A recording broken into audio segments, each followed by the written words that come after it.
우리가 이 땅에서 주님께 속한 생활을 잘해가면 신앙생활은 잘 돼 갈 수밖에 없습니다.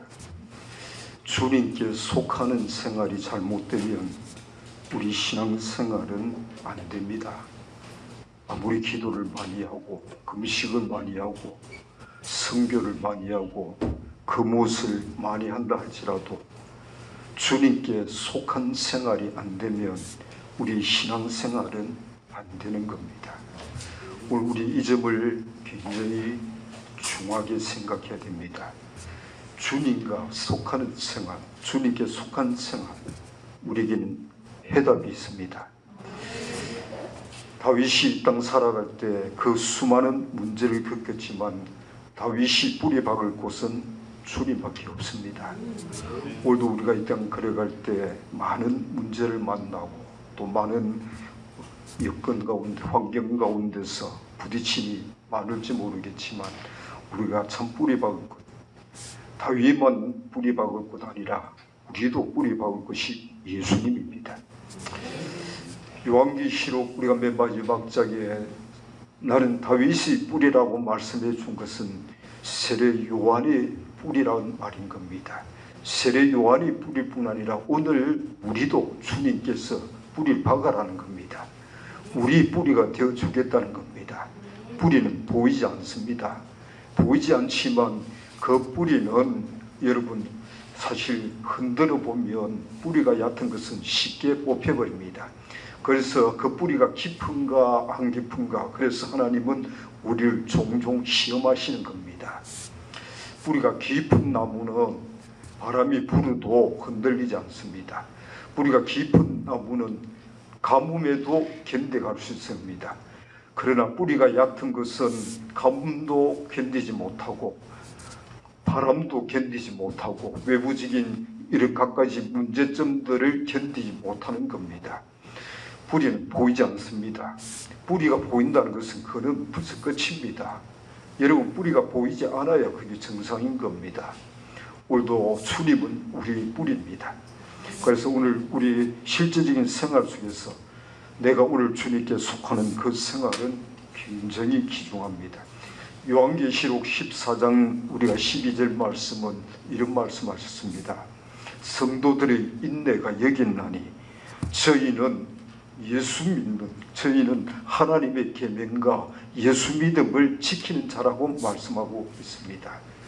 예수 믿는 믿음 아닙니다. 예수 믿음입니다. 종종 자기 믿음을 믿음이라고 종종 이야기하는데 여러분의 믿음은 형편없는 믿음입니다. 여러분이 그 믿음 뭘 믿겠습니까? 예수 믿음을 여러분 말씀하는 겁니다. 예수 믿음을 지키라는 겁니다. 성도들의 인내가 여기 있나니 하나님의 계명과 예수 믿음을 지키라는 겁니다. 우리가 이 땅에 여러분 살아갈 때 이 세상에서 수많은 문제를 우리는 참 만납니다. 예수 믿는 사람이나 안 믿는 사람이나 이 땅을 살아가는 사람이라면 우리는 너나 할 것 없이 수많은 문제를 겪을 수밖에 없습니다. 이 땅은 천국이 아니기 때문입니다. 그래서 눈만 뜨면 여러분들은 오늘 부딪히는 문제 속에 살아갑니다. 그러나 그 문제를 부딪혀 갈수록 우리가 여러분 피곤하고 여러분이 지치고 여러분 마음이 메말라가고 낙심이 된다면 그거는 여러분 쉽게 말한다면 오늘 우리 생활은 참 불행한 생활입니다. 여러분이 어떤 생활을 해도 여러분 생활은 불행한 생활입니다. 그래서 우리는 참 그 피곤함 속에서 지치고 그리고 참 안타까움 속에서 우리 마음은 거칠어지고 우리 마음은 불평이 많아지고 원망이 많아지는 겁니다. 그렇지만 이 세상에 우리가 살아가지만 오늘도 우리는 정말 말 그대로 예수님을 우리 목자로 삼고 예수님을 우리 주님을 참으로 삼는다면 우리 오늘도 주님께 속해서 하늘나라의 삶을 살아감으로 말미암아서 성도의 생활은 감사하고 기뻐하면서 하나님 보시기에 아름다운 열매를 맺어가면서 사는 생활이 성도의 생활입니다. 꽃 같은 환경입니다. 여러분, 환경은 우리가 탓할 것 없습니다. 꽃 같은 문제를 오히려 성도가 더 이방인보다도 훨씬 더 어려운 문제를 겪을 수 있습니다. 그러나 참으로 주님께 속한 사람은 이방인들하고는 분명히 다릅니다. 성도는 우리 주님께 참으로 뿌리를 내리고 주님께 속해감으로 말미암아서 감사가 많고 기쁨이 많고 또 우리 하나님께서 정말 보시고 싶어하는 그런 아름다운 열매를 풍성히 맺어간다는 겁니다. 여러분, 이 땅에 고작 자기 하나 여러분 유지하면서 삽니까? 자기 가족 하나 유지하고 삽니까? 그거 이 땅에 사는 거 가치 없습니다. 무슨 가치 있습니까? 고작 해가지고 자기 아니면 자기 가족 그것 가지고 여러분 산다, 그게 행복이라고 생각한다면 그건 이방인들입니다. 이방인입니다. 이방인이라도 수준 낮은 이방인입니다. 이방인 중에서도 남을 위해서 헌신하려고 그러고 남을 위해서 희생하려고 그러고 애를 태우는 이방인들 많습니다. 그들은 주님을 몰라서 그렇지 참 열심히 바르게 살아보려고 마음들을 많이 했습니다. 그런데 오늘날 예수 믿는다는 사람이 고작해가지고 자기밖에 모르고 자기 가족밖에 모른다면 그 이 땅에 남아있을 필요가 뭐 있습니까? 아무 의미 없는 겁니다. 나는 가치 없다라고 생각합니다. 우리 예수님께서 참 여러분 이 땅에 오셔서 들려주신 말씀이 회개하라는 겁니다. 돌이키라는 겁니다. 너희들이 살아온 그와 같은 생활들은 다 하나님 보시기에 아니라는 겁니다. 돌이켜야 될 일들이라는 겁니다. 회개란 말은 내 마음을 참으로 돌이켜서 돌아간다는 겁니다. 주님께로 돌아가라는 겁니다. 오늘 우리는 참으로 그렇게 돌아가면 어떻게 됩니까? 천국이 가까이 있다라고 주님께서 우리에게 말씀했습니다. 세례 요한도 회개하라, 천국이 가까웠느니라고 말씀하고 예수님께서 제자들을 보내서 그들에게 참 들려준 말은 회개하라, 천국이 가깝다고 말씀했습니다. 여러분, 이 말이 무슨 말입니까? 이 땅 떠나서 천국 간다는 것만 가르친 말씀입니까? 아닙니다. 이 세상 살아갈 때도 하나님 나라가 우리 모든 문제에 대한 해답이 된다는 말인 겁니다. 우리가 이 땅 떠나서 천국 간다, 여러분 그것뿐일 것 같으면 우린 이 땅에서 뭐 그렇게 힘쓸 이유가 없습니다. 그러나 이 땅에서 우리가 살아가면서 하나님의 나라를 우리를 통해서 보여줄 수 있는 우리가 되어야 된다는 겁니다. 하나님 나라, 오늘 여러분 이 땅의 진정한 해답은 하나님 나라밖에 없습니다. 뭐가 해답입니까? 이 대한민국에 뭐가 해답입니까? 경제가 해답입니까? 해답 아닙니다.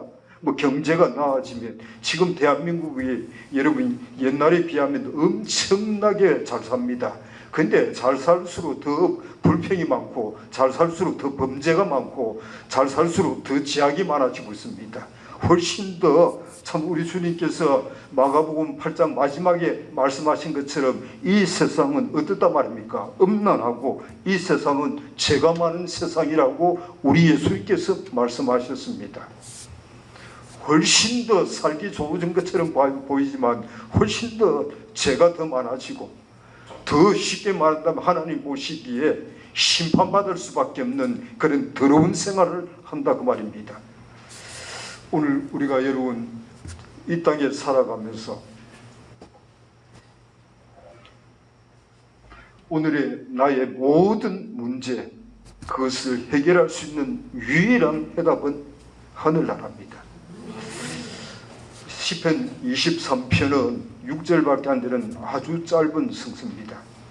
제가 여러분 시편 23편은 아마 수십 년 제가 주일학교부터 교회를 다녔으니까 60년 가까이 교회를 다닐 때는 그때 참 외웠던 시편 23편. 저도 주일학교 다닐 때 시편 23편을 참 많이 우리가 외웠습니다. 주일학생들이 함께 모이며 지금도 참 주일학교 부르던 찬송이 많이 생각납니다. 이번 주간에는 제가 주일학교 다니면서 불렀던 찬송도 참 많이 불러봤습니다.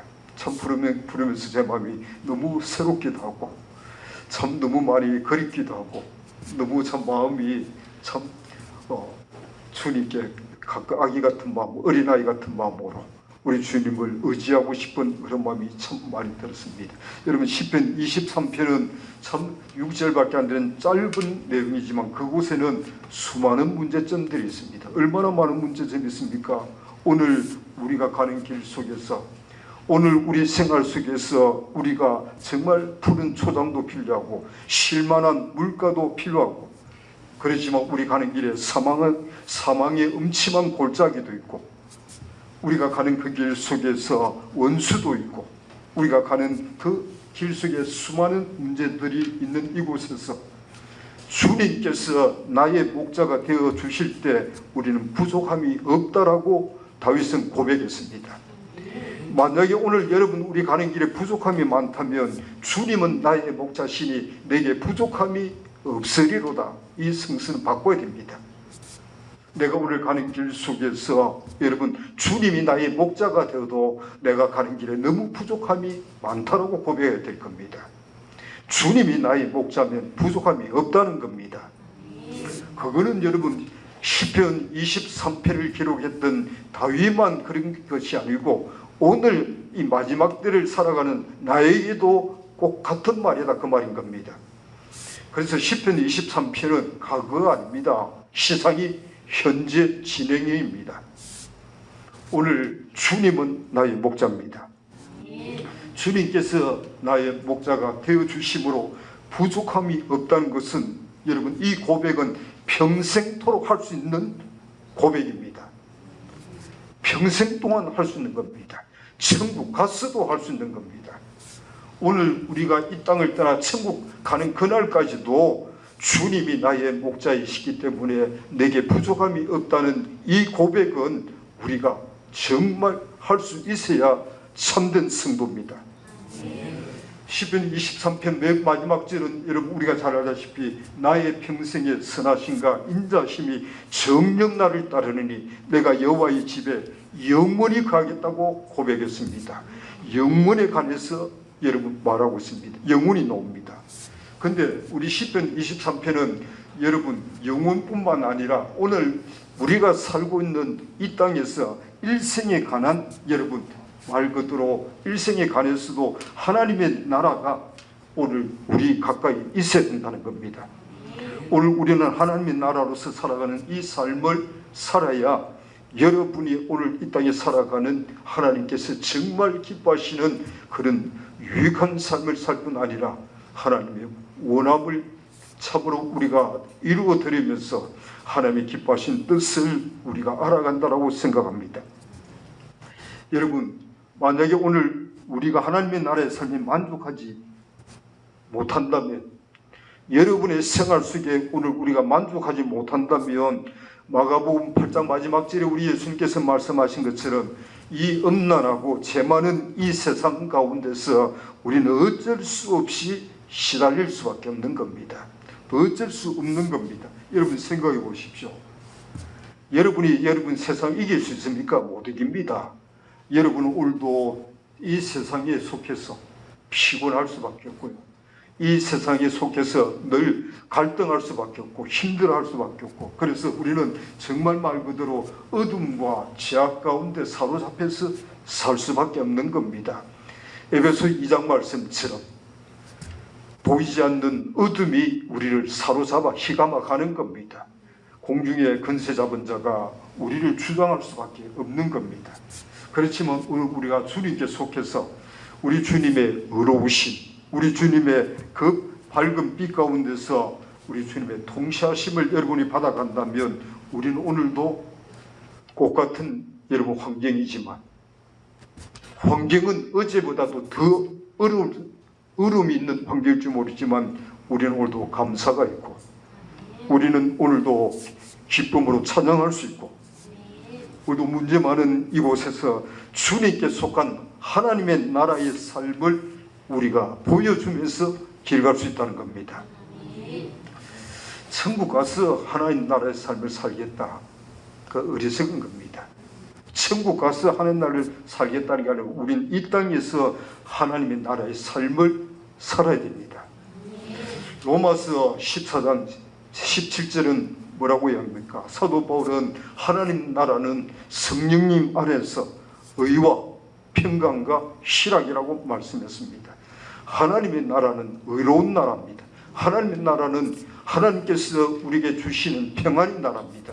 하나님이 주시는 기쁨의 나라입니다.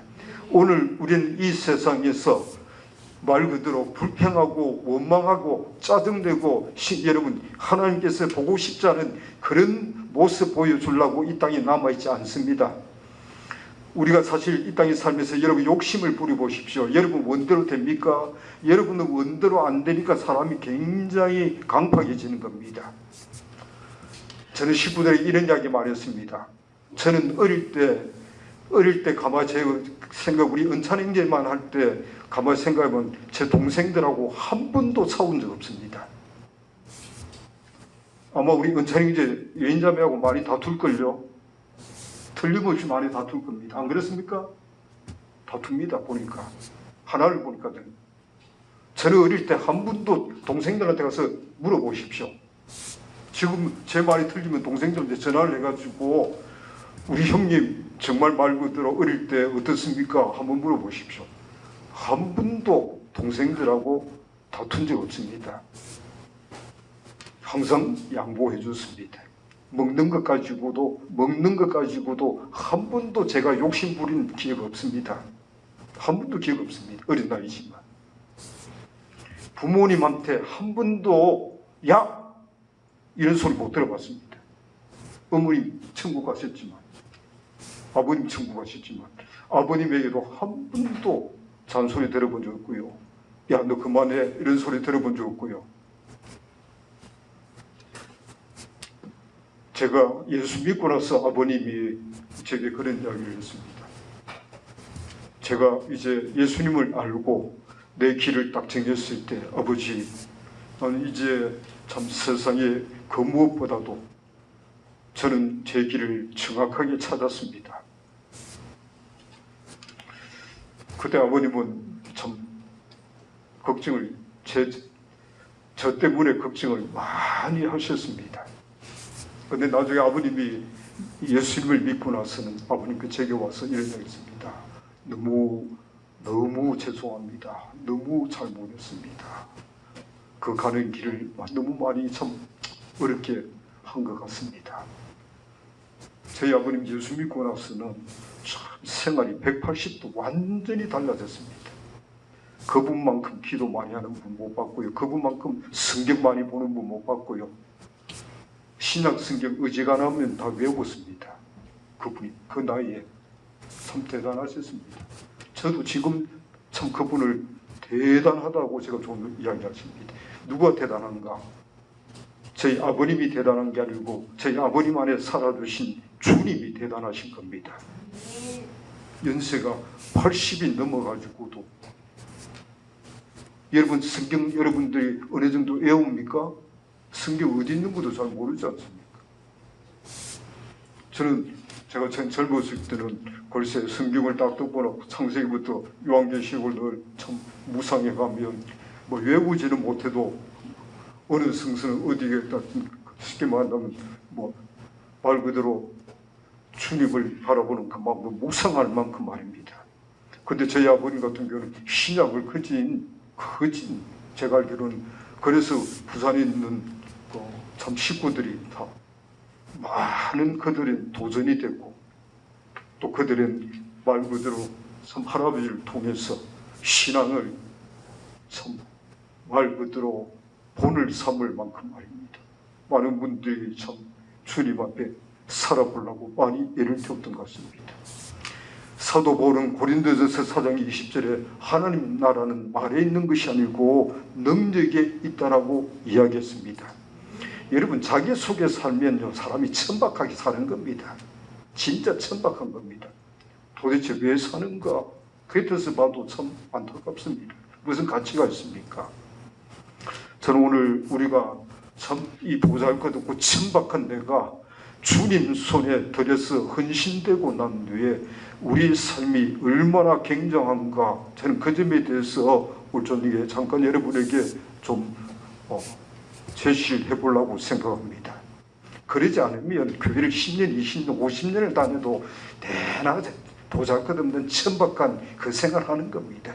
유치한 생활하는 겁니다. 하나를 밀 그대로 가지고 사는 겁니다. 하나를 밀 그대로 여러분 가지고 있어봤자 무슨 의미가 있습니까? 아무 가치 없는 겁니다. 하나를 그대로 있지 않습니까? 하나를 그대로 가지고 이거 쉽게 말하면 이거 썩지 않고 유지하고 있다. 여러분, 하나를 썩지 않고 하나를 그대로 유지하고 있는 것이 대단하고 굉장합니까? 아무 가치 없는 겁니다. 다시 한번 이야기합니다. 하늘나라는 사도 바울이 말씀하신 것처럼 성령님 안에서 의와 실학과 평강이라고 말씀하셨고, 저 말 그대로 참 형편없던 그 고린도 교회도 하나님의 나라는 말이 있는 것이 아니고 오직 능력이 있다라고 말씀해 주었습니다. 오늘 우리가 경험하는 놀라운 하나님 나라, 여러분이 경험할 수 있는 하나님 나라가 되길 바랍니다. 그거 경험도 없이 아무것도 없이 여러분 그냥 하늘나라, 하나님의 나라 있습니까? 예, 있습니다. 어디 있습니까? 오늘 우리가 경험하고 그 하나님의 나라를 경험한 그 나라를 우리는 쉽게 말한다면 뚜렷하게 증인이 되줄 수 있는 겁니다. 앞서간 훌륭한 이성국 목사님이 참 굉장히 일제시대 때 핍박을 받을 때 그가 참 굉장히 고통스러운 어려움을 당할 때마다 그랬다고 그랬죠. 자기는 천국의 지점이라고 이야기했습니다. 지점이 있으면 본점이 있는 거 아니냐 그랬습니다. 지점이 있는 거 보면 본점이 있지 않겠소? 라고 이야기했습니다. 오늘 우리가 천국이 지점입니까? 지점은 있는지 없는지, 내 속에 주님께 대해서 여러분 이런 말 그대로 경험도 없고 이런 놀라운 하나님의 나라가 없을 것 같으면 우리 이 땅에 살아가면서 늘 참 말 그대로 늘 비틀거리며 사는 겁니다. 우리가 이런 하나님의 나라의 어떠함을 경험하고 사는 생활은 하나님께도 기쁨이 되고 우리에게도 더 없는 영광이 되는 생활입니다. 저는 오늘 마가복음 8장 말씀을 가지고 좀 이 하나님의 나라가 얼마나 참 굉장한가. 마가복음 8장을 읽어보면 우리가 이 땅에서 힘입을 수 있는 하나님의 나라입니다. 그럴 것 같으면, 만약 그러지 않을 것 같으면 우리는 아주 옛날에 기록된 이야기입니다. 그 이야기 우리가 무슨 가치 있다고 보겠습니까? 이 이야기는 말 그대로 오늘 우리가 힘입을 수 있는, 이 땅에서 힘입을 수 있는 하나님의 나라입니다. 마가복음 8장을 우리가 읽어보면 5가지 사건이 나옵니다.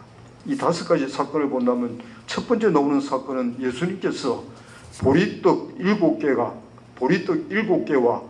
물고기 2마리로 4,000명을 먹이시고 7강주리를 거두는 내용이 기록되어 있습니다. 두 번째 사건은 사람들이 하늘로 오는 표적을 보여달라고 할 때 주님께서 탄식하시면서 이 세대는 표적을 보여주지 않겠다고 말씀하고 있습니다. 세 번째 사건은 바리새인과 헤롯의 누룩을 주의하라고 말씀하셨습니다. 네 번째 사건은 소경의 눈을 떠주시면서 사람이 뭔가 깨우쳐주고 있습니다. 첫 번째 기도를 하니까 나무 같은 것들이 걸어간다는 겁니다. 그것이 뭔가 사람입니다. 두 번째 기도하니까 이제 밝히 바라보고 사물을 밝히 바라봤습니다. 사람이 뭔가 열매 맺는, 하나님 보시기에 아름다운 열매 맺는 나무라는 겁니다. 여러분, 사람이 뭡니까? 우리 하나님 보시기에 아름다운 열매 맺는 나무가 사람입니다. 가시 같은 나무 말고요, 찔레 같은 나무 말고요, 아무 가치 없는 그런 나무 말고요, 하나님이 정말 보시고 싶어하는 아름다운 열매 맺는 나무. 그래서 우리 예수님은 우리 포도나무가 되어주시고 우리는 그의 가지고 하나님은 우리 농부라는 겁니다. 그 다음에 마지막 5번째 나오는 것이 뭐냐면, 우리 예수님께서 사람들이 나를 누구라 하느냐 물어봤습니다. 사람들이 나를 누구라고 물어보니까 갖가지로 이야기합니다. 많은 사람들은, 오늘 이 세대 사람들도 우리 예수님을 성인이라고 말합니다. 4대 성인 중에 한 사람이라고 사람들은 말을 하고 있습니다. 그런데 예수님께서는 그 제자들에게 너희는 나를 누구라 하느냐라고 물어봤습니다. 이 세상에서 주님을 모시고 길 가는 오늘 우리 삶의 그 어담을 우리가 되새겨 보는 것 정말 필요하다고 생각합니다. 사람들은 우리 예수님이 정말 성인 같다, 엘리야 같다, 세례요한 같다, 예레미야 같다, 가까이 이야기할지 모르겠지만 여러분, 그럴듯한 참 좋은 말입니다. 얼마나 좋은 말입니까? 아주 좋은 말이지만은 예수님께서 제자들에게 너희들은 나를 누구라 하느냐? 그때 베드로가 기탄 없이 이야기했습니다. 주는 그리스도입니다. 주는 그리스도입니다. 마태복음 16장에서는 주는 그리스도시요 살아계신 하나님의 아들이라고 말씀했습니다.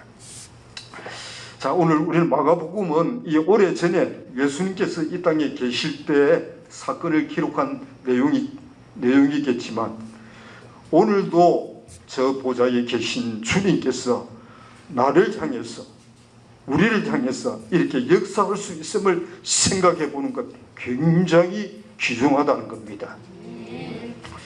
우리 시간이 짧아가지고 이 5가지 이야기를 하려면 적어도 한 5시간 정도는 잡아야 제가 좀 여유 있게 말씀할 수 있겠죠. 이 한 가지도, 첫 번째 이 한 가지도 이 시간 다 여러분 마무리를 지을 수 있을지 가능한 열심히 해보려고 지금 열태우겠습니다. 마가복음 8장 우리가 첫 번째 사건을 본다면, 우리 예수님께서 보리떡 7개와 물고기 2마리를 가지고 4,000명을 먹이시고 7강주리를 거뒀다고 말씀했습니다.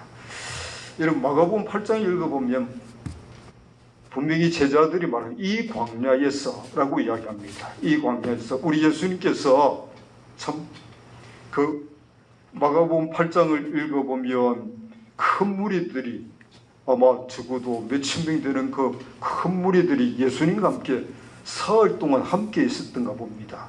사흘 동안 짧지 않은 참 긴 시간을 우리 예수님과 함께 하셨는데, 이제 이들이 이제 돌아갈 시간이 되었을 때 예수님께서 그 무리를 보시고 내가 그들을 불쌍히 여긴다고 말씀하셨습니다.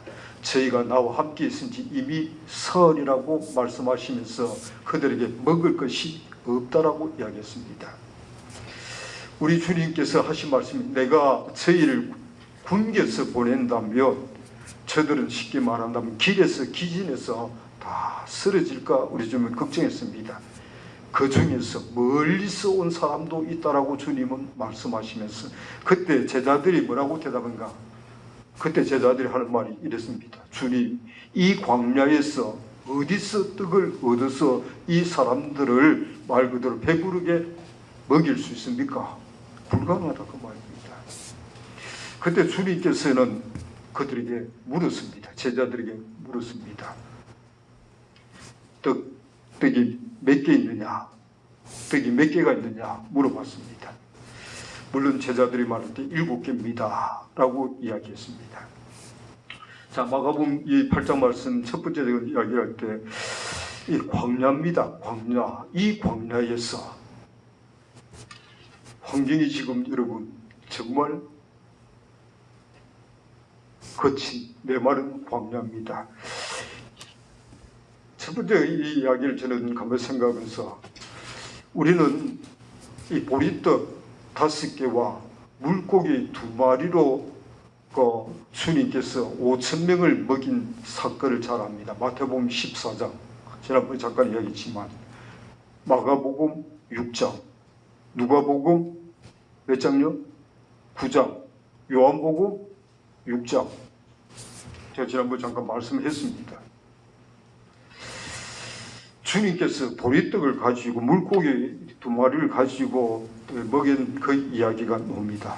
그런데 이 마가복음 6장에 나온 이야기는 보리떡 5개와 물고기 2마리로 5,000명을 먹이고 12강주를 거두었습니다. 그런데 지금 마가복음 8장에서는 보리떡 7개와 물고기 2마리로 몇 강주리요?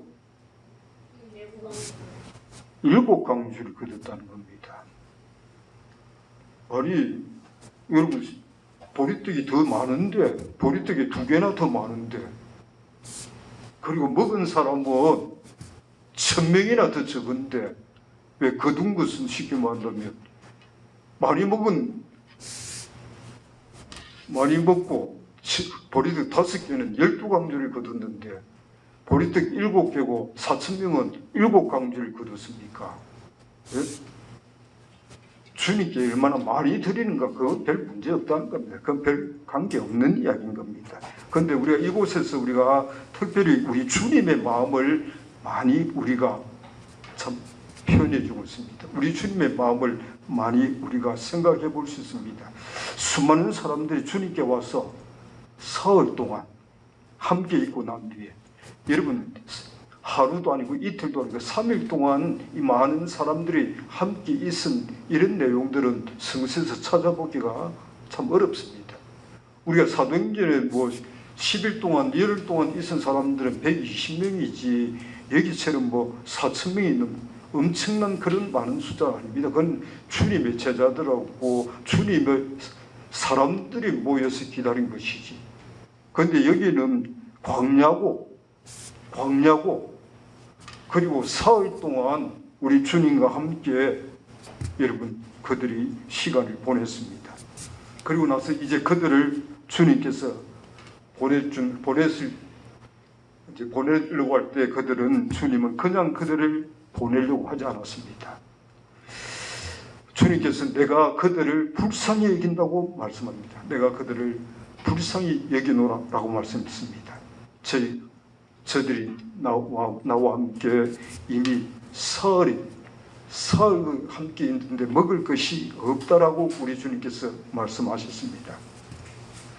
그러면서 만일 내가 저희를 굶겨 집으로 보내면 길에서 기진하리라.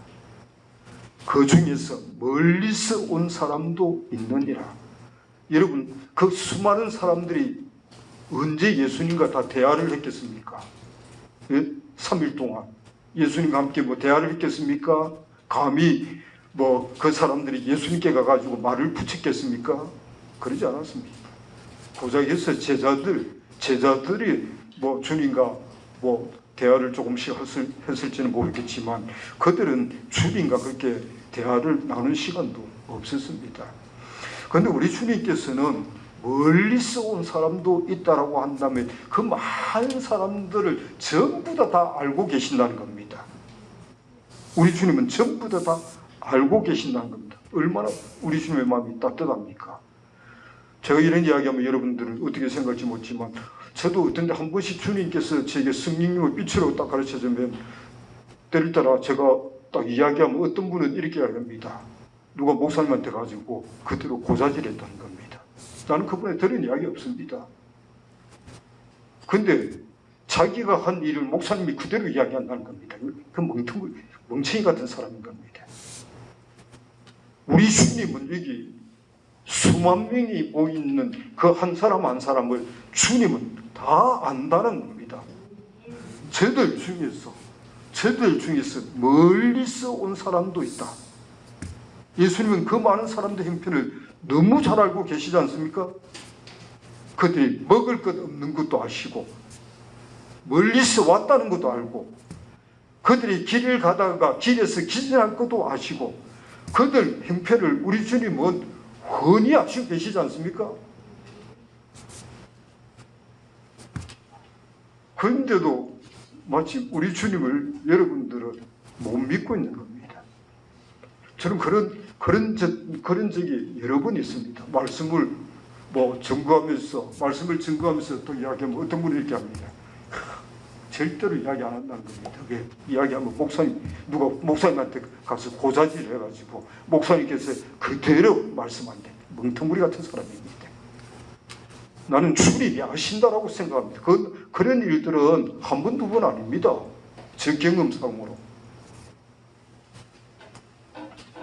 저 경험상으로 그게 뭐 어쩌다 한두 번 그런 일이 있으면 누구 말 들어가지고 하니까 이제 절대로 어떤 그 목사님 뭐 귀에 들어간 그런 이야기 안 할 거다 하면 바로 강단에서 바로 이야기하니까 멍청이 같은 사람들이 있었기다.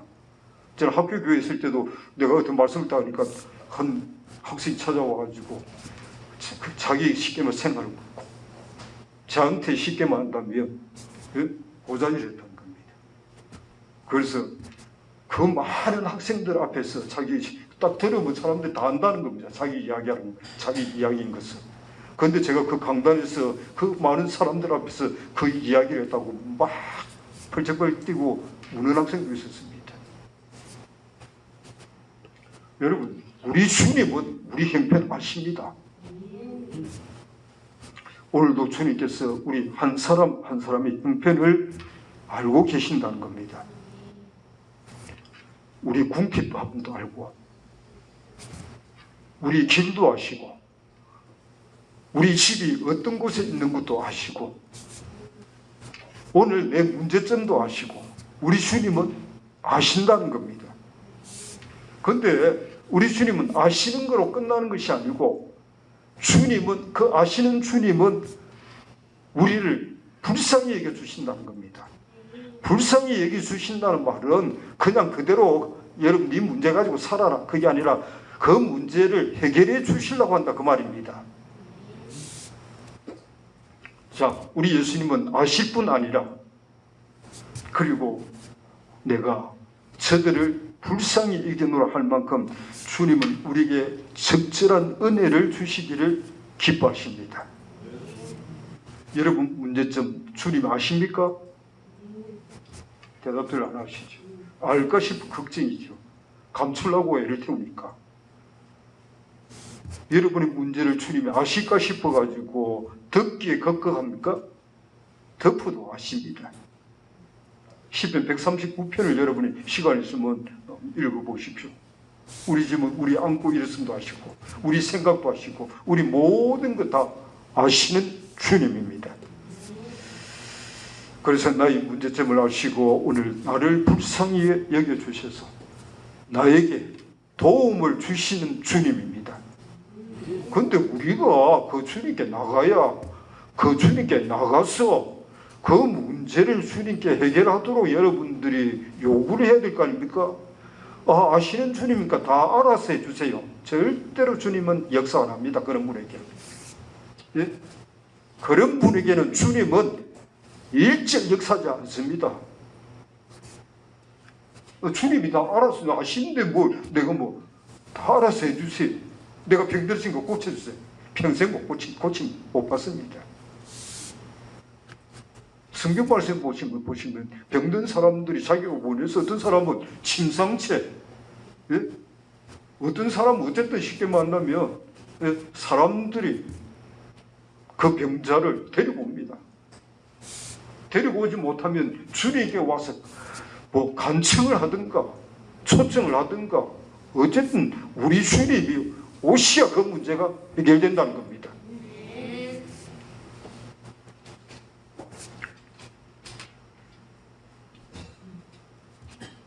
여러분 우리가 문제가 아무리 많아도 괜찮습니다. 우리가 아무리 궁핍해도 괜찮습니다. 오늘 여러분이 아무리 어려움 속에서도 괜찮습니다. 주님이 우리를 불쌍히 여기신다면 그러면 우리는 주님께 나가서 우리 주님의 다스림을 받는다면 해답이 될 줄 믿습니다. 왜 해결을 못 받습니까? 문제는 여러분에게 있는 것이지 주님께 있는 건 아닙니다.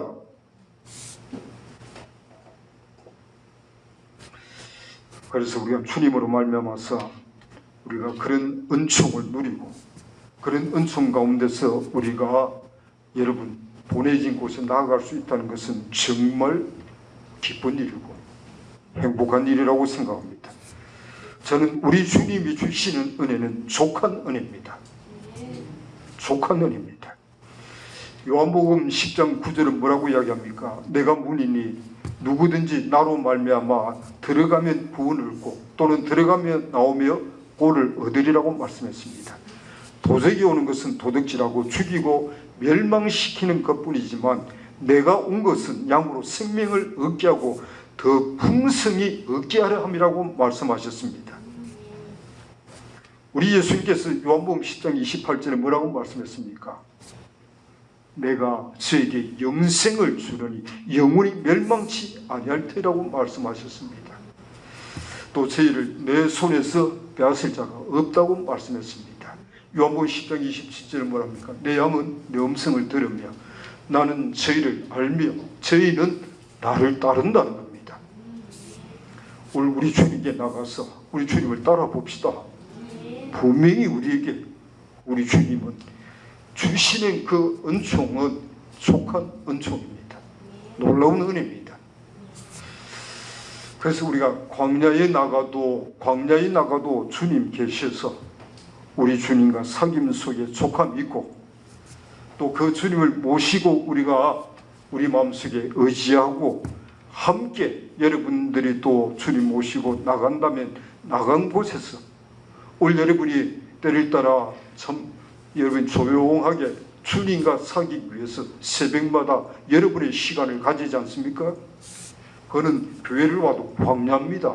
마치 광야에 오듯이 광야에서 우리 주님께서 참으로 여러분을 만나주시고 그리고 이 광야에 나왔을 때 여러분 이 광야에도 주님은 함께 계셔 주시고 이제 여러분이 그 주님과 함께 사귐 속에서 은혜 속에서 여러분들이 보냄받은 직장이든 가정이든 어디를 보냄받아도 그곳에서도 주님은 함께 주신다는 겁니다.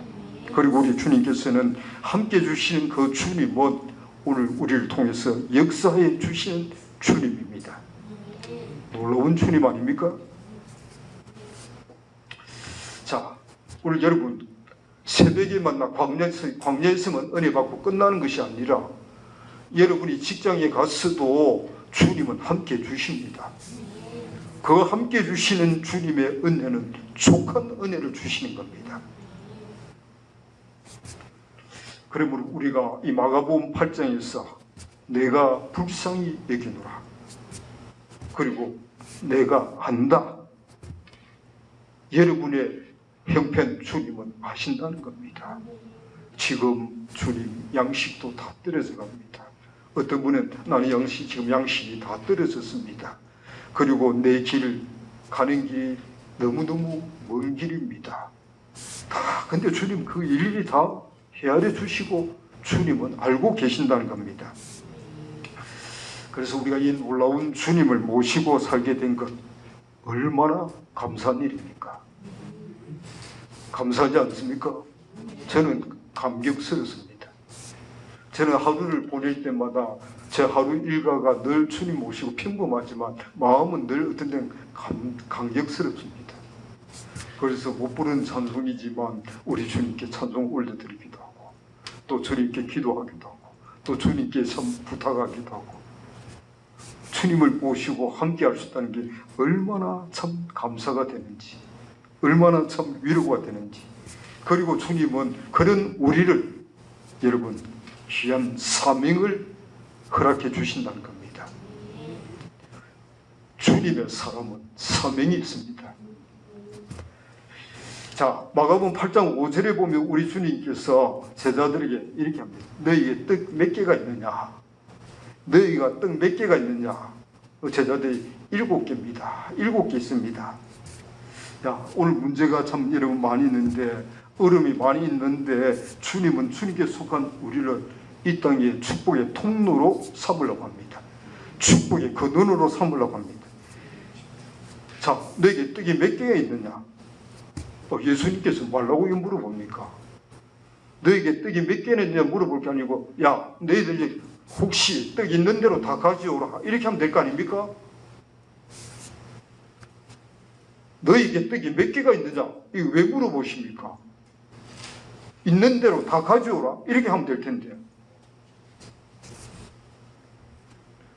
여러분, 제가 조금 전에 이야기했습니다. 떡 5개 가지고 몇천 명 먹였다고요? 5천 명 먹였다고. 몇 강주를 거뒀다고요? 12강주를 거뒀습니다. 자, 마가복음 8장에서는 떡 7개 가지고 몇천 명 먹였습니까? 4천 명 먹였습니다. 몇 강주를 거뒀어요? 7강주를 거뒀다고요. 그러면 떡을 많이 가져와도 더 많이 남는 것 아니다 그 말입니다. 떡을 많이 가져온다고 더 많이 남습니까? 보리떡 5개 가지고 5천 명 먹이고 보리떡 7개 가지고는 4천 명 먹이다고요. 그러니까 떡을 많이 가져온다 해가지고 더 많이 남는 것 전혀 아닙니다. 그러면 너에게 떡이 몇 개나 있느냐? 7개입니다. 그 보잘것없다는 말입니다. 가치 없다는 겁니다. 보잘것없다는 겁니다. 여러분, 예수님께서 이거 물어주신 거 굉장히 귀중한 겁니다. 7개입니다. 그러면 여러분, 이 보잘것없는 7개 가지고 뭐 하겠냐? 진짜 보잘것없는 여러분, 뭐 여러분이 굉장한 줄 압니까? 보리떡 개떡입니다. 저와 여러분은 개떡입니다. 여러분이 뭐 대단한 줄 압니까? 굉장하다 생각합니까? 착각하지 마십시오. 이 보리떡 7개는요, 어린 소년 도시락입니다. 어른이 먹어도 안 채워지는 겁니다. 어른이 먹으려면 배고픈 겁니다. 이 보잘것없는 7개 가지고 뭐 하겠냐고요? 그런데 여러분, 주님께 드렸다는 겁니다. 여러분을 붙들면 보잘것없는 개떡입니다. 맨날 보잘것없는 개떡 같은 여러분 붙들고 뭘 할 거 있다고 천박하게 여러분 살고 있습니까? 여러분 붙들어봤자 개떡이라고요. 이것이 주님 손안에 들어가야 된다는 거예요. 주님 손안에 들어가니까 주님께서 어떻게 합니까? 우리 아버지 하나님께 기도하면서 축사하셨습니다. 예? 여기 축사를 하시고 나서 그 다음에 어떻게 해요? 떼어준 겁니다. 여러분, 보리떡에도 여러분 쉽게 말하면 내가 비참한데 거기다가 그 보리떡을 깨버린다는 겁니다. 보리떡을 떼어준 겁니다. 떼어준 거 아닙니까? 깨트린다는 겁니다. 종종 여러분들이 봐봐요. 여러분, 내가 주님께 나를 주님께 드렸는데, 헌신했는데, 헌신하고 나면 만사에 형통해야 될 거 아닙니까? 근데 주님은 만사에 형통한 게 아니고 나를 깨트린다는 겁니다. 그러니까 못 견디하는 거죠. 그러니까 낙심이 되고, 예? 갈등이 되고, 막 혼돈이 되는 겁니다. 자, 우리 주님께서는 그 7개를 주님께 받으시고, 그 주님의 손 안에서 축사를 하시고 나서 그것을 떼어서 나누어 줬습니다. 나누어 주니까 어떻게 됐습니까? 4,000명이 배부르게 먹었습니다. 배부르게 먹었으니까 7강중에 남은 거죠. 먹고 남은 겁니다. 배부르게 먹고 남은 겁니다. 여러분, 우리 주님께서는 많은 것 가져오라는 거 아닙니다. 좋은 것 가져오라는 거 아닙니다. 보잘것없는 여러분을 주님께 드리라는 겁니다. 보통 교회가 여러분 말 그대로 참 유능한 사람 왔으면 좋겠다. 재능 있는 사람 좋겠다.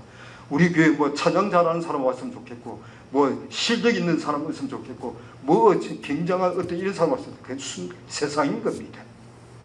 주님은 그런 사람 안 씁니다. 여러분 놀라지 마십시오. 하늘나라는요, 어떤 사람을 주님께서 사용하기 좋은가? IQ 좋은 사람 안 씁니다. 잔머리 굴린 사람 주님께서 사용 안 합니다.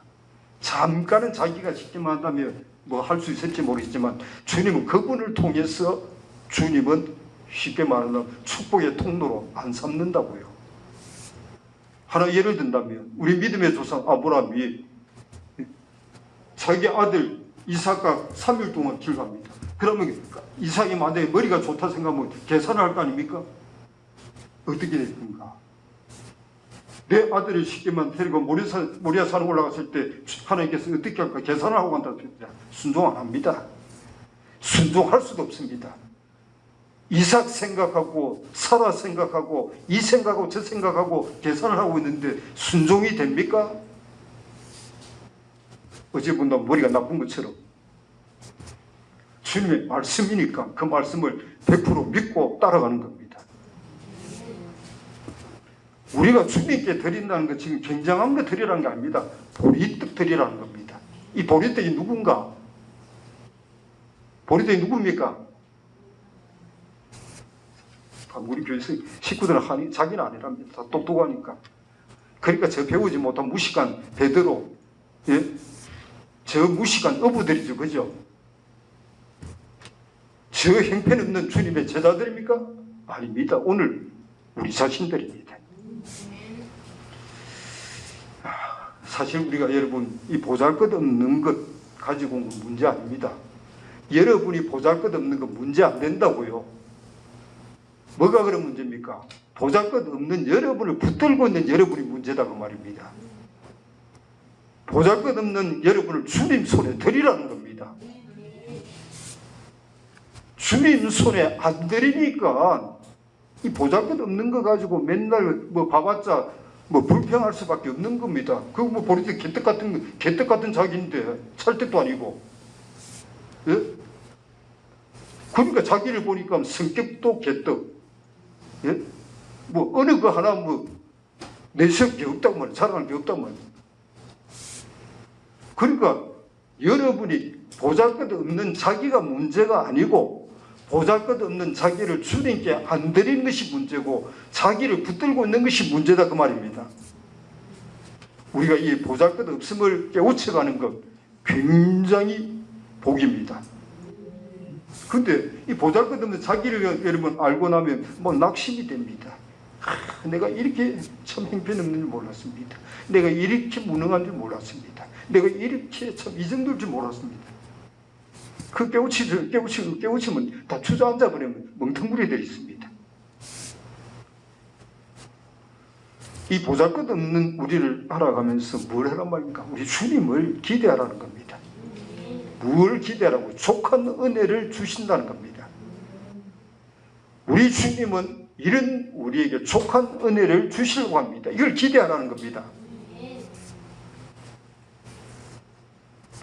여러분 우리가 주님께 나와서 가져가는 거, 초라한 거, 보잘것없는 거, 나 혼자 먹기도 참 쉽게 말하면 막 배가 터지도록 먹는 것도 아니고 참 적은 것이지만은, 그런데 주님은 이런 나를 축복의 통로로 삼으려는 겁니다. 여러분 우리 주님은 보잘것없고 부족한 나를 가져오라고 말하지 뭐 쓸만한 우리 가져오라 이렇게 말하는 건 아닙니다. 그래서 잔머리 굴리고 좀 똑똑한 사람들은 골치 아픕니다. 신앙생활 하는데 주님이 사용하기에 골치 아픈 사람들이라고요. 그래서 제가 이런 이야기 했어요. 죄송합니다. 바쁜 시간에. 지금 국민의힘 이번에 대표가 된 장동혁 씨가 나이가 50몇 살인 그분 아마 내가 볼 때는 모태신앙 같아요. 신앙은 50 몇 년 했다고 했으니까 그분 나이가 56세인데 56년 했다는 소리를 내가 간접적으로 들었습니다. 그런데 그분이 신앙생활 초등학교 다닐 때부터, 초등학교 다닐 때도 교회까지 보통 왕복 1시간 걸린다는데 수요일도 안 빠지고 금요일도 안 빠지고 그러니까 역시는 언제 신앙 팔아먹는 대학 가가지고는 신앙을 중학교까지도 고등학교까지도 그런 대로 신앙생활을 했답니다. 대청고등학교 나왔는데. 근데 대학 가가지고는 이제 신앙, 그러니까 그 어린 나이에 성경도 굉장히 열심히 봤답니다. 그분이. 저 우리 은찬형제 생각이 납니다. 우리 은찬이 대학을 보내야 되나? 우리 은찬이 대학 보내면 분명히 신앙 다 팔아먹을 사람인데요. 솔직히 제 마음 다 그리 들었어요. 여러분 신앙 팔아먹고 뭐 서울대학 수석하면 그 무슨 축복입니까? 네?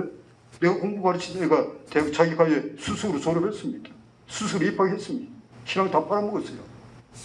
나는 우리 교장선생님 촉합니다. 교장선생님한테 와서 그랬습니다. 그거 참 비참한 사람이야. 겉으로 볼 때는 뭐가 된 것처럼 보입니까?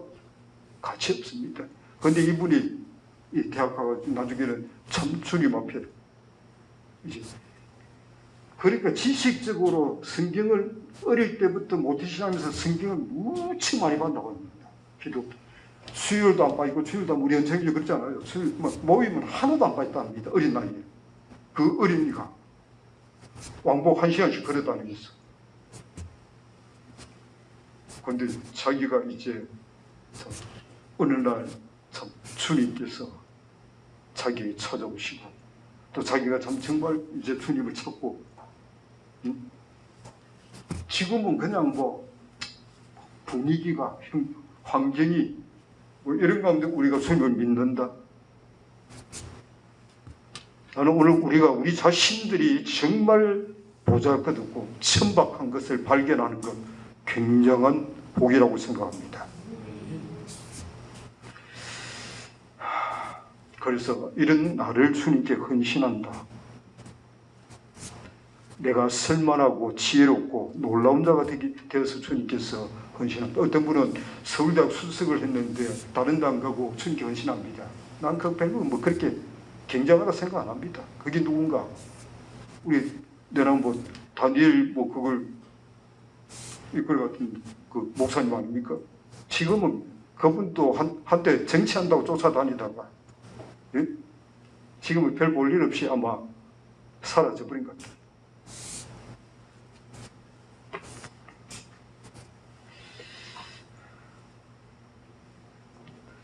그런데 우리가 여러분 부족하고 무익한 자로 드린 이유가 있습니다. 7개밖에 안 되는 것 가지고 무엇을 하겠나 생각한다면 도무지 여러분 기대할 것이 없습니다. 그런데 나의 무익하고 나의 부족함을 주님께 드리고 난 뒤에 우리는 뭘 기대하는가? 우리 주님의 손길을 기대하는 겁니다. 우리 주님의 손길을 기대합니다. 그리고 우리 주님께서 역사해 주기를 기대하는 겁니다. 그냥 주님께서는 보자면 여러분을 받고는 별 것 없네? 이게 아니라 그 주님께서 그 보잘것없는 우리를 주님께서 축사하시고 또 축사하시고 나면 그것을 또 주님은 떼어서 깨트려서 나눠줬습니다. 자, 우리 이거 좀 귀하게 생각합시다. 사도 바울은 이걸 참 말 그대로 깨우친 것 같습니다. 고린도 교회의 말씀을 본다면 무익함을 통해서 뭘 볼 수 있습니까? 사도 바울은 내가 무익한 자 같으나 유익한 자 아닙니까? 어리석은 자를 통해서 주님은 주님의 지혜로움을 보여주지 않습니까? 어리석은 자를 택해서 지혜로운 자를 부끄럽게 했다 그 말입니다. 우리 주님은 약한 자를 통해서 주님의 강함을 보여주려고 하는 겁니다. 그런데 보잘것없는 개떡 같은 자기가 붙들고 지금 맨날 약합니다. 약한 게 무슨 자랑입니까? 예?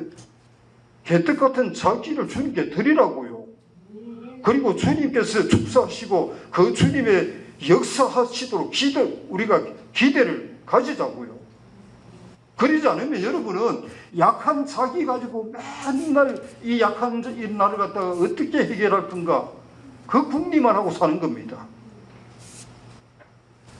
약한 자기를 가지고 여기도 쫓아가보고 저기도 쫓아가보고 쫓아다니면서 그걸 해결해 보려고 여러분들이 궁리를 해봤자 아무런 의미 없습니다.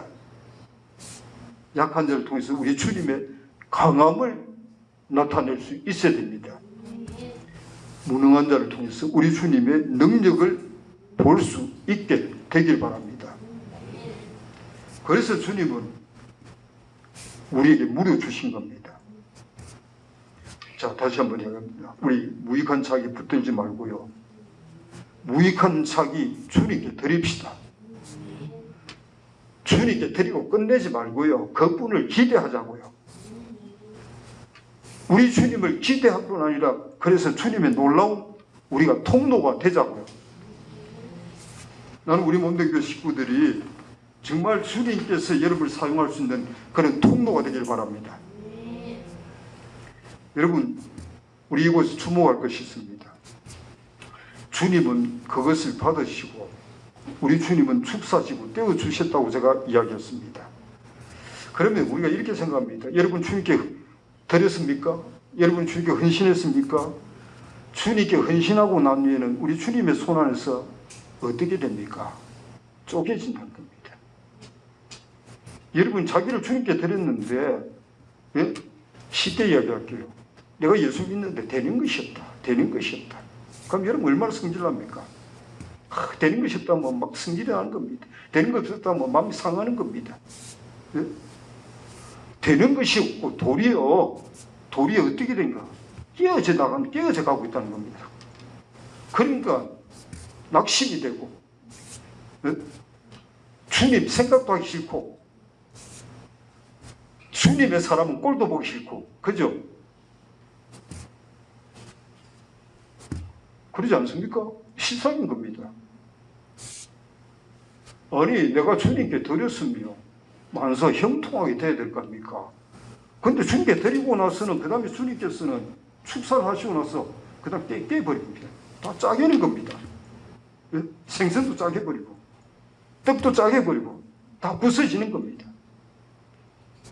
근데 우리는 부서지는 게 얼마나 마음이 상하는지, 얼마나 우리가 참 쉽게 만나면 낙심하고 힘든지. 여러분이 깨어지는 그 순간이 우리 주님께서 일해가는 순간입니다. 일이 되어가는 순간이라고요.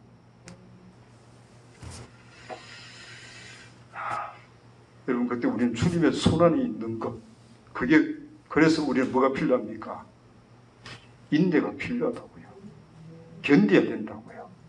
주님의 손 안에서 벗어나지 않기 위해서 우리는, 그래서 욥이 귀한 겁니다. 욥의 인내를 우리 하나님께서 귀하게 보신다고 말씀한 겁니다. 오늘 우리가 어려움에서도 주님의 손 안에서 더 순종해 보는 우리 되기 바랍니다. 여러분, 우리 주님은 이제 주님 손에 딱 드렸단 말은 내가 이제 우리 주님께서 확인한 게 뭔가? 이제 그것이 누구 것인가? 주님의 것이란 겁니다. 주님의 것을 확인하고 난 후에 주님께서는 이제 우리 하나님의 축복을 나타내는 통로로 삼으신다는 겁니다. 몸된 그 식구들이 우리 주님의 손에 드리고 난 뒤에 우리 하나님께서 여러분을 통해서 축복의 통로로 삼을 수 있는 그런 사람 되길 바랍니다. 자, 우리 이곳에서요, 예수님께서 내려주신 축복을 먹은 사람은 수천 명입니다. 그런데 축복의 통로로, 주님의 축복의 통로의 사람이 된 사람은 많습니까? 제자들밖에 없는 겁니다. 없는 겁니다. 너무 없는 겁니다. 없어도 오늘도 믿는 사람은 굉장히 많은데, 오늘 이 세대도 믿는 사람은 굉장히 많은데, 나름대로 뭐 합니다. 찬양을 합니다. 뭘 합니다. 봉사를 하고 선교를 하고 뭐 별짓을 다 하고 있는데 주님의 축복의 통로가 되는 사람은 적다는 겁니다. 성도는 먼저 주님의 손 안에 들어가서 어떻게 된다고요? 깨지야 되는 겁니다. 깨지지도 않고 자기가 뭐 되겠답니다. 여러분, 저는 분명히 이야기합니다. 예수 믿는 사람은요, 한 번은 다 주님께 와서 죽음을 경험 한번 해야 됩니다. 엘리사가 엘리야를 따라서 요단강을 건너가듯이 말입니다.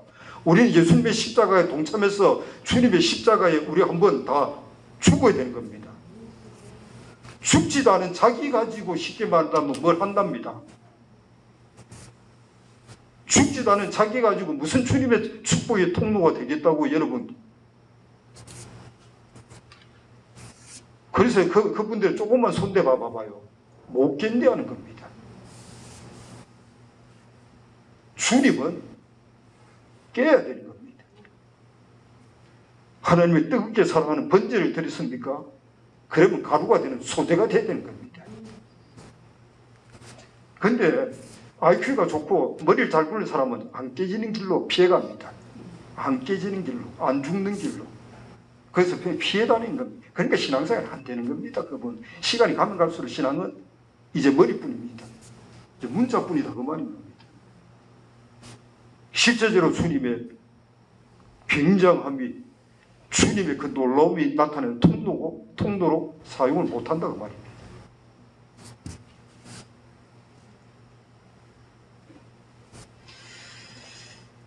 여러분이 예수님께 왔습니까? 보잘것없는 자기를 발견했습니까? 우리 주님께 드립시다. 주님께 드려서 주님께 인정을 받읍시다. 주님이 것이라고. 주님께서 뭐 그 굉장하다 이렇게 인정하는 게 아닙니다. 보잘것없구나, 정말 쓸모없구나, 아무 가치가 없구나. 그런데 그 쓸모가 가치 없는 그를 들어서 주님은 축복하신다는 겁니다. 우리 주님이 역사하신다는 겁니다. 그래서 내가 사는 것이 아니고 내 안에 그리스도께서 사신다.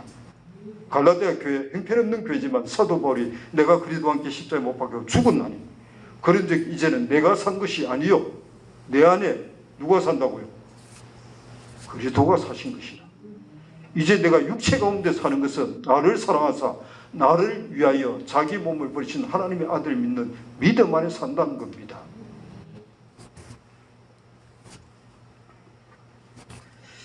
이스라엘 백성들은 애굽에서 건져보내서 여러분 그들을 주님께서 깨트리기 위해서, 주님의 손에 깨트리기 위해서 광야로 데려왔습니다.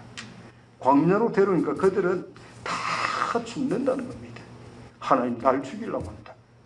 하나님 어디 있냐? 이스라엘 백성들 광야에서 늘 하는 게 뭡니까? 맨날 하나님 어디 있냐? 하나님 날 죽이려고 한다. 원망 아니면 불평 아니면 짜증 아니면 그들 얼굴을 보면 다 축성들입니다. 그분들 얼굴 봐가지고 누가 여러분 예수 믿고 싶냐고 말입니다. 하나님 정말 날 죽이려고 데려왔습니까? 하나님이 그들을 정말 어렵게 하려고 데려왔습니까? 이스라엘 백성들 광야에서 그들은 기적이란 기적은 다 봤는데도 뭐가 많았어요? 불평이 많고 원망이 많았습니다. 감사하고 경배하는 사람 여호수아 갈렙밖에 없었습니다.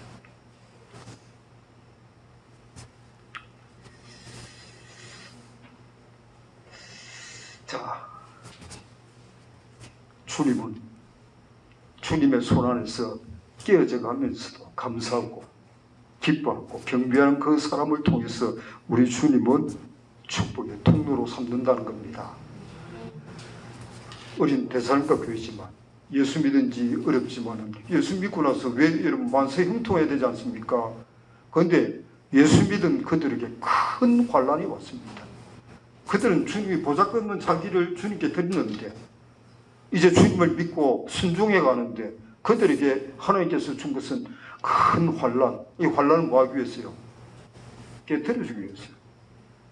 여러분에게 문제를 주는 것은 여러분 자신을 깨주기 위해서, 축복해주기 위해서 주님은 지금 일하신다는 겁니다. 그래서 데살로니가 교회는 뭐라고 해야 합니까? 항상 기뻐하라, 쉬지 말고 기도하라, 범사에 감사하라. 이런 그리스도 예수 안에서 너희를 향하신 하나님의 뜻이니라. 우리 기뻐합시다. 우리 기도합시다. 예? 그러면서 우리는 감사하며 삽시다. 주님의 손 안에서 깨어짐 정말 귀중합니다. 주님의 손 안에 깨질 때 어떻게 할 겁니까? 음경이사는 어떻게 할 겁니까?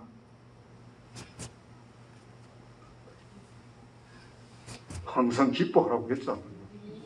쉬지 말고 기도하라고 했잖아요. 범사에 감사하라고 했잖아요. 우리가 해답을 가르쳐주고 있잖아요. 주님의 손 안에서 벗어나지 말고 우리 주님의 축복의 통로로 이 땅에 우리가 살아주기를 부탁합니다. 성도치고 이 길을 여러분 통과하지 않은 성도는 없습니다. 자, 하늘이 미랄이 땅에 떨어져 죽지 않으면 하늘 그대로 있고 죽으면 많은 열매를 맺는다고 요한복음 12장 24절에 우리 예수님께서 말씀하셨습니다. 그런데 여러분 놀라지 마십시오. 여러분이 주님의 손 안에서 딱 깨질 때 누구 형상이 깨집니까?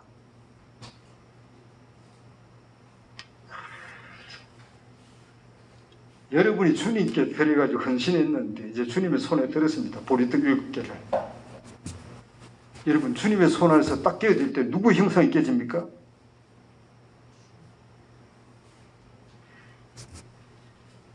참 골치 아픈 사람들 다 모이네. 누구 형상이 깨져요? 보리떡 형상이 깨져요. 보리떡이 깨져요. 보리떡을 여러분 깨뜨리지. 그거는 나의 형상이 깨진 겁니다. 내 형상이 깨진다고요. 여러분들이 형상이 거기 여러분 스스로 자기가 깨뜨린다 안 깨집니다. 금식을 해도 안 깨지고요. 별짓을 해도 안 깨집니다. 주님이 깨뜨려야 깨지는 겁니다. 주님의 손 안에서 여러분 딱 깨뜨릴 때 내 형상이 깨지는 겁니다. 내 형상이 깨지는 동시에 뭐가 형성이 된다고요? 예수님의 형상이 형성되는 겁니다. 깨지야 형성이 되는 겁니다. 뭐 깨지도 않고 무슨 형상이 뭐 예수님이 닮았 예수님의 형상이다. 내가 예수님의 뭐 다스림 받는다. 자기 생각이 거짓말입니다. 깨지도 않는데 무슨 형상이 이루어지겠어요? 레위기 2장 말씀처럼 고운 가루가 되고 나서 그 다음에 전병을 붓는 겁니다. 예? 새로운 형상이 만들어진다는 겁니다. 자, 보잘것없는 보리떡, 보잘것없는 생선 같은 자기 붙들고 나라고 말하지 마십시오. 예? 우리 주님께서 그것을 깨트려 놓을 때 주님, 나는 마땅히 깨져야 됩니다. 그래서 사도 바울은 나는 날마다 죽노라. 나는 날마다 깨트려지노라. 그러면서 내 안에 그래도 형상이 이루어져 간다는 겁니다. 여러분, 그래도 형상이 이루어져 가야 우리가 뭐가 되는가? 하나님의 축복을 전달해 줄 수 있는 우리가 되는 겁니다. 지쳐 있는 분들에게, 예? 메말라 있는 분들에게, 갈 길을 알지 못해서 참 안타까워하는 분들에게 하나님의 은혜를 전달해 줄 수 있는 통로가 된다는 겁니다.